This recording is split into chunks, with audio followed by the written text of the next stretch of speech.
Hello, my friends. Welcome back to English Unleashed. I'm Tom. Today, we will explore another powerful book that can help you live better, make better choices, and of course, learn English in a deeper way. The book is called Your Future Self: How to Make Tomorrow Better Today. The author is Hal Hershfield. In this episode, we will use the ideas of the book to help you think about one very important person: your future self. Your future self means you later in life. You in 1 year, 5 years, and 10 years. It is still you, but in the future. In this podcast, I will take you chapter by chapter through the main ideas of the book, and I connect everything to language learning. We will ask questions like, how can my future self speak better English than my current self? What choices today will make life easier for my future self? Why do we often choose comfort now, even when it hurts our future? At the beginning of this episode, the language will be simpler and more familiar. This will help your brain warm up and feel safe. Then, step by step, chapter by chapter, the language becomes a little more advanced. The vocabulary will grow and the sentences will slowly become richer and stronger. This gentle change is on purpose. It helps you stretch your English without feeling lost and confused. You stay inside the world of comprehensible input. Comprehensible input is the English that is clear enough to understand, but still gives you new words, new ideas, and new structures. My goal is simple. I want you to see that you are not just learning English for today. You are learning for the person you will become. You are learning for your future self. Many people think about English only in the present moment. I am bad at speaking. I am shy. I make mistakes. But this book helps us move our eyes forward. It teaches us how to be kinder to the future version of us. How to make choices today that will make that future self proud, strong, and more fluent. As always, I will speak slowly and clearly. If I use a difficult word, I will explain it immediately in the same sentence. You do not need to take notes. You do not need to pause and study hard. Just sit with me, listen, breathe, and enjoy the journey. As you listen, your English is already growing. Your vocabulary is growing. Your sense of time and your sense of self are growing too. This is the magic of learning through stories and ideas. So, let's begin our journey with your future self. Chapter 1: Meeting Your Future Self.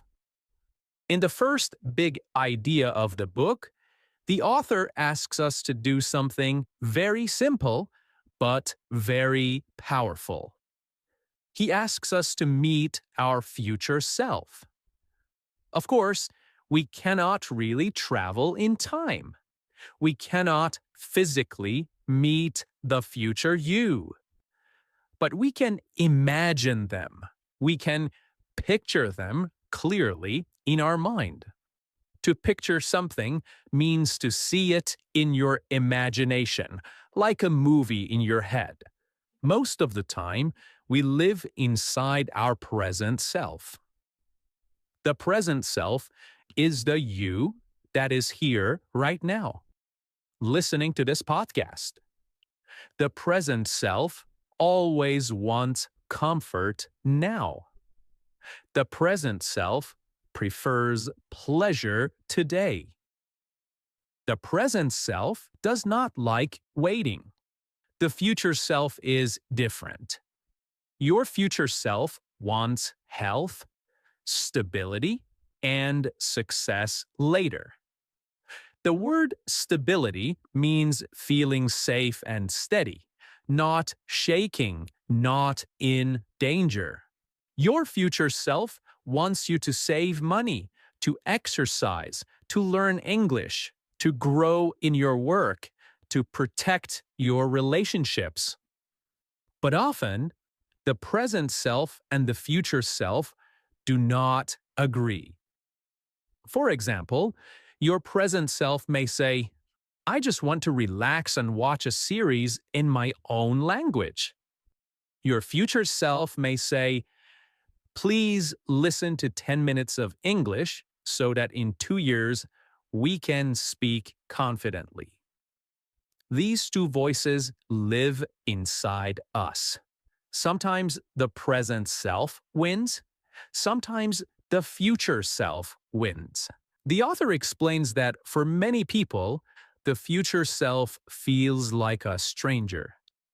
A stranger is a person you do not know. When your future self feels like a stranger, it is hard to care about them. You do not feel responsible for them. So, if your future self feels like a stranger, you choose comfort today and forget about tomorrow.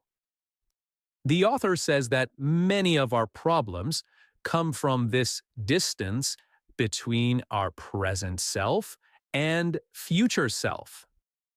Distance here means how far something feels in your mind. The future feels far away, so we think it is not real. But of course it is real. One day, you will be that future person. Now, how do we meet our future self in a stronger way? One way is to imagine your life in a clear picture. You can close your eyes and ask, if I continue like this for 5 years, who will I be? How will my English sound? What kind of work will I do? How will my body feel? Will I be proud of the choices I make now? This kind of imagination is called mental time travel. Mental means in the mind. Time travel means going to another time. So mental time travel means visiting the future in your imagination. When you do this, your future self becomes more real. They are not just an idea. They begin to feel like a real person you care about. For language learning, meeting your future self is very important. If you see your future self clearly, maybe giving a presentation in English, maybe traveling easily, maybe talking with friends in English, you feel more motivated today. The word motivated means having more energy and desire to do something. Imagine two people. One person thinks, I am bad at English. I will always be bad. This person sees no future self, only today's problems. The other person thinks, I cannot speak well yet, but I can see myself in 2 years speaking calmly, making small mistakes, but communicating clearly. This person has met their future self. The future self gives them hope and direction. The word direction means knowing which way to go. The author's research shows that when people feel a stronger connection to their future self, they make better decisions today. They save more money. They take care of their health. They study more. They avoid dangerous habits. In the same way, if you feel close to your future English speaking self, you will make better language decisions. You will listen a little more. You will read a little more. You will practice a little more. So, the first chapter of our journey is simple. Do not ignore your future self. They are not a stranger. They are you. They will live inside the results of your choices. Every minute you spend with English today is a small gift to your future self. In the next chapter, the author explains something very interesting. Your brain does not always see your future self as you. Many times, the brain treats the future you like another person, like a stranger. Not an enemy, not a best friend, just someone else. The word separate means not connected, not joined. And because the future you feels separate, we often forget to take care of them. Think about how you can treat a close friend. If your friend needs help, you will help them. If they need advice, you listen. If they feel sad, you support them. But strangely, many of us do not treat our future self with the same kindness. We forget that the future us has feelings, has needs, dreams, and worries. The author says that when your future self feels more real, you make better choices today. If you can imagine your future self clearly, like a real person with a real life, you start to care more. You start to think ahead. Thinking ahead means thinking about what will happen later, not only right now. This is very important for English learning. If your future self feels real, you naturally ask, what can I do today to help my future English? What small practice will make their life easier? What choice right now will help the future me speak more clearly? The author uses the idea of future self vividness.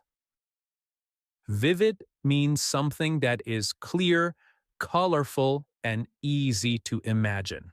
So, vividness means being clear, colorful, and easy to imagine, right? When your picture of your future self becomes vivid, you feel closer to them. They are not a shadow, they are a person with a face, a voice, a room, and a daily life. Try this. Imagine yourself 2 years from now. See how you stand. See how you dress. See how confidently you speak English. Hear the calm, strong sound of your voice. This picture creates an emotional connection. Connection means a link between two things.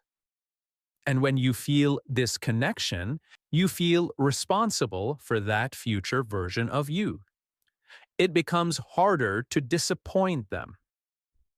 Disappoint means to make someone feel sad because you did not do what you should. The author also shares an interesting study.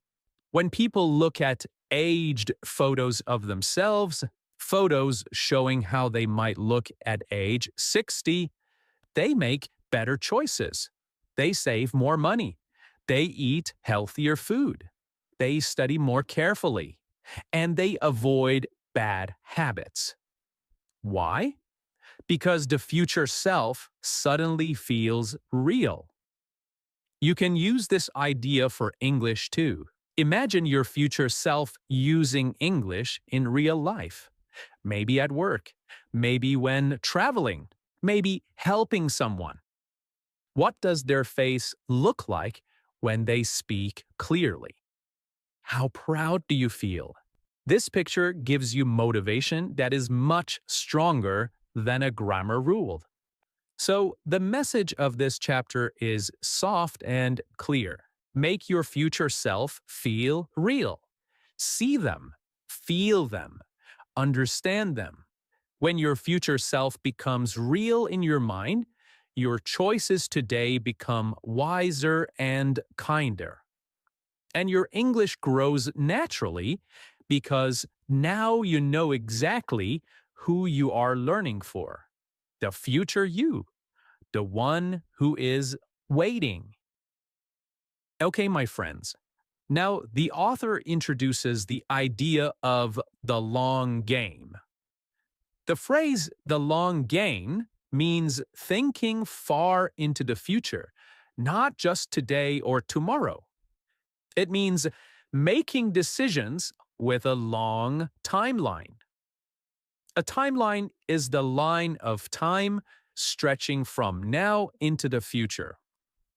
Most people play the short game. They choose what feels good now, even if it hurts their future. But the long game is different. Here you ask, what will my life look like in 10 years if I make this choice repeatedly? What skills will I have if I practice a little every day? What kind of person will I become if I stay consistent? For English learning, the long game is everything. Fluency does not come from one big effort. It comes from small daily habits that compound over months and years. The word compound means to increase slowly by adding small pieces again and again, like interest growing in a bank account. The author says that the long game needs patience. Patience is the ability to wait calmly without frustration. Many language learners lack patience. They want fast results.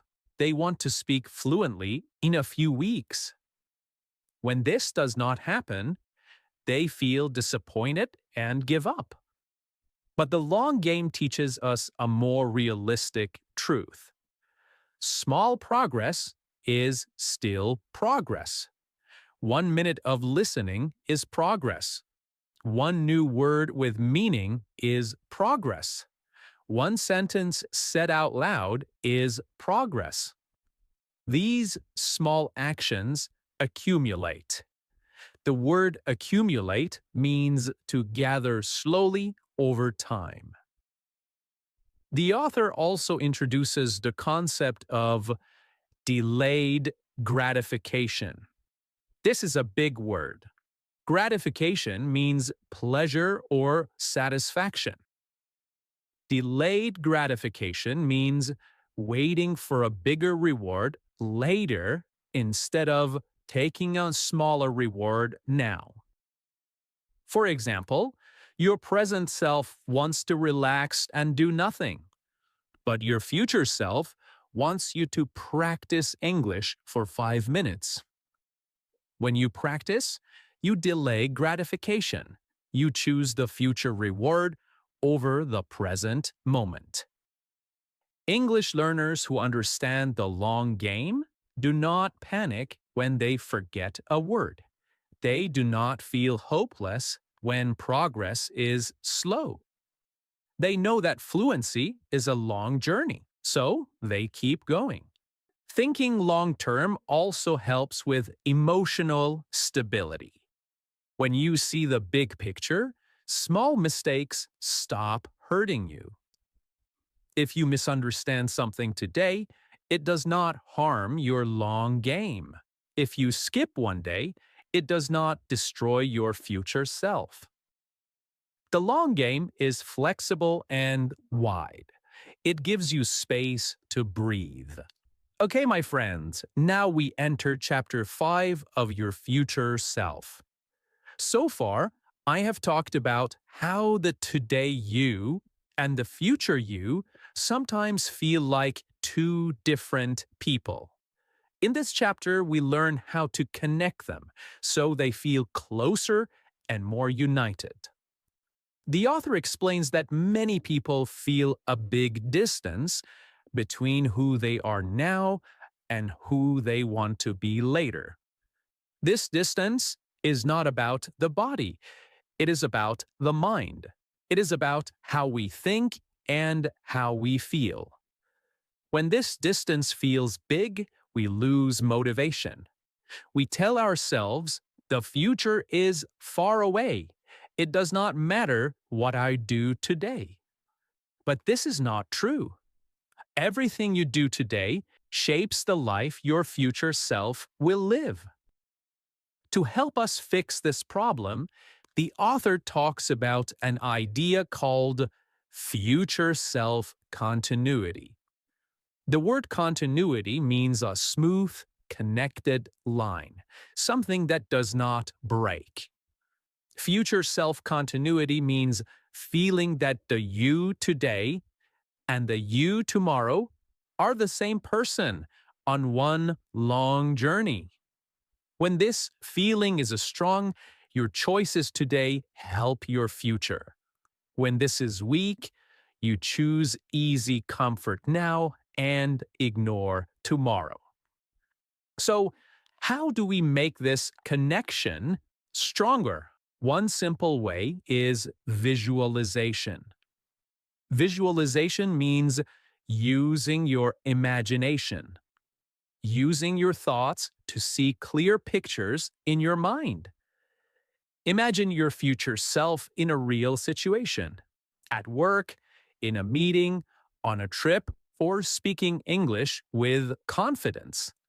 When you imagine this clearly, your brain starts treating that future self like a real person who needs your help. Imagine this moment. You see your future self sitting in a room with people from different countries. Someone asks a question. Your future self answers calmly with clear English. They smile because they understand every word. Your future self feels proud and confident. When you imagine this clearly, you feel closer to that future version of you. And when you feel close to them, you naturally want to help them. Another simple way to build this connection is through small actions. Just think of small actions that show care. For example, listening to 2 minutes of English today is like saying to your future self, I am helping you. Reading one short paragraph is like sending a message to your future self, I'm building something better for you. These small actions matter. They are important. They create micro progress. Micro means very small. Micro progress means tiny steps that slowly bring the present you and future you closer together. Many learners think progress must be big and dramatic. But tiny steps are often better because they are easy to continue and they do not create stress. For example, repeating one English sentence every day for a month will help your memory more than studying grammar for 1 hour and then stopping. Small steps add up. So the author says that the strongest connection between present and future you is built with three simple things: imagination, kindness, and repeatable actions. Let's talk about kindness. This is also called compassion. It means being gentle. It means being gentle with your future self. Imagine your future self at the end of a long day. Your future self is tired. They need English to communicate. When you practice for even 1 minute today, you are helping them. You are giving them strength. Imagine your future self. Your future self needs English to communicate. When you practice for even 1 minute today, you are helping your future self. You are giving them strength. So the message of this chapter is simple and soft. Your future self is not far away. You can reach them through imagination. You can reach them through tiny steps and small daily acts of care.